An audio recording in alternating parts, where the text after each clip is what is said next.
ప్రతి చిన్న విషయానికి జనాలు వాస్తు పండితులు అని జ్యోతిష్య నిపుణులను సంప్రదిస్తున్నారు. కష్టాలు సమస్యలు వచ్చినప్పుడు పరిష్కారం కోసం పండితుల దగ్గరకు పరిగెడుతున్నారు. వాస్తుశాస్త్రం ఇంట్లో ఉన్న నెగటివ్ ఎనర్జీని తొలగించేందుకు కొన్ని వస్తువులు ఉపయోగించబడతాయి. జ్యోతిష్య నిపుణులు తెలిపిన వివరాల ప్రకారం ఇంట్లో ఏ వస్తువులు ఉంటే కష్టాలు సమస్యలు తొలగి పాజిటివ్ ఎనర్జీ వస్తుందో తెలుసుకుందాం. తులసి మొక్కను హిందువులు లక్ష్మీదేవికి ప్రతిరూపంగా భావిస్తారు. హిందువులు అందరూ ఈ మొక్కకు పూజలు జరుపుతారు. ఇంట్లో తులసి మొక్కను ఈశాన్య దిశలో ఉంచడం వలన కష్టాలు తొలగుతాయని పండితులు చెబుతున్నారు. తులసి మొక్క నిద్రపోకుండా చూసుకోవాలి.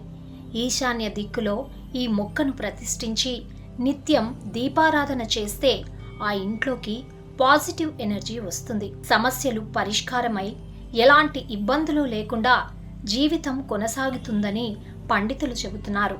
నీళ్లను ఉపయోగించే పాత్రలు ఎప్పుడూ ఖాళీగా ఉంచకూడదు. మంచినీళ్ల కుండ ప్రతి ఇంట్లో ఈశాన్యంలో ఉంచాలి. అది ఎప్పుడూ ఖాళీగా ఉంచకూడదు. మంచినీటి కోసం రాగి, ఇత్తడి, మట్టి పాత్రలను ఉపయోగించుకోవాలి. ఈ పాత్రల్లో ఎప్పుడూ నీరు ఉంచడం వలన ఇంట్లో ఆనందం, శాంతి, శ్రేయస్సు ఉంటుందని అంటున్నారు పండితులు. ముఖద్వారం దగ్గర పంచముఖి హనుమంతుని చిత్రపటాన్ని ఉంచడం వల్ల అనుకూల శక్తి లభిస్తుంది. ఇంట్లోకి ప్రతికూల శక్తి ఎట్టి పరిస్థితుల్లో రాదు.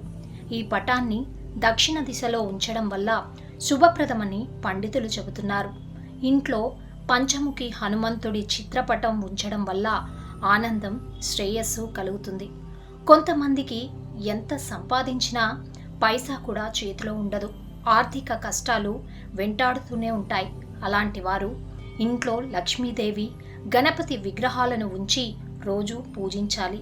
దేవుడి మందిరంలో లక్ష్మీదేవి, గణపతి విగ్రహాలు లేదా చిత్రపటాలు ఉండేలా చూసుకోవాలి. ప్రతి బుధవారం వినాయకుడికి గరిక, శుక్రవారం అమ్మవారికి కుంకుమ సమర్పించాలి. ఇలా చేస్తే డబ్బుకు కొరత ఉండదని వాస్తు జ్యోతిష్య పండితులు చెబుతున్నారు.